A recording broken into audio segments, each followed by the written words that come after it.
Now, in Washington, the Senate chose not to rein in President Trump's war powers. Democrats demanded congressional oversight for future attacks. Republicans blocked it. Still, members of both parties are asking, why are we fighting and how long will it last? Weijia Jiang is at the White House. Weijia, good morning.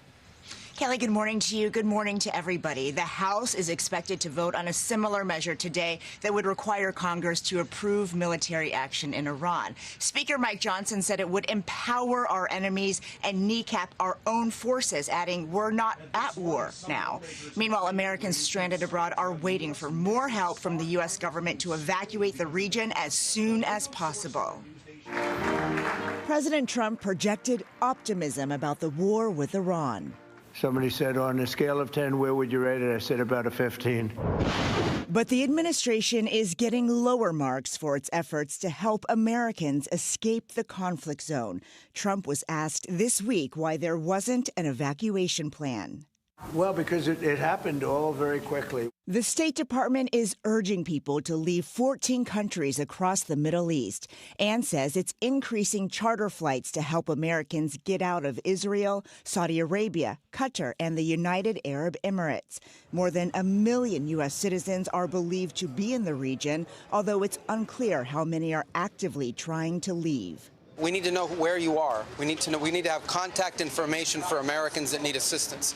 Earlier this week, Americans shared on social media the message they received when they called for help. Please do not rely on the U.S. government for assisted departure or evacuation at this time. The White House on Wednesday insisted the issue is resolved. Well, the line was updated, and I expect every single person in this room to report on that accurately.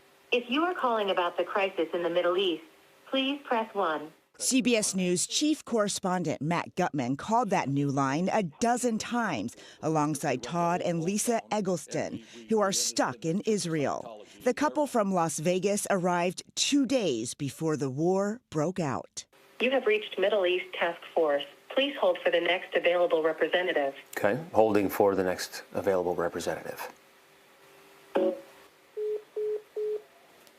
it hung up. So that's the second time in a row. This happens virtually every time you call. It goes to that automated message and then disconnects. So it doesn't give you much confidence. No, it doesn't give you much confidence. And, we're not ignorant. We know there's a lot going on. Yeah. To be fair, we called that phone number for people calling from the U.S. this morning and did get through to a human, but our producer abroad could not. The State Department says it has helped 6,500 U.S. citizens leave so far, and about 10,000 others have gotten out on their own. The first U.S. government charter flight left just yesterday, 5 days into the conflict, and the White House says it will not rest until every single American has returned safely. Adriana. Weijia, thank you so much.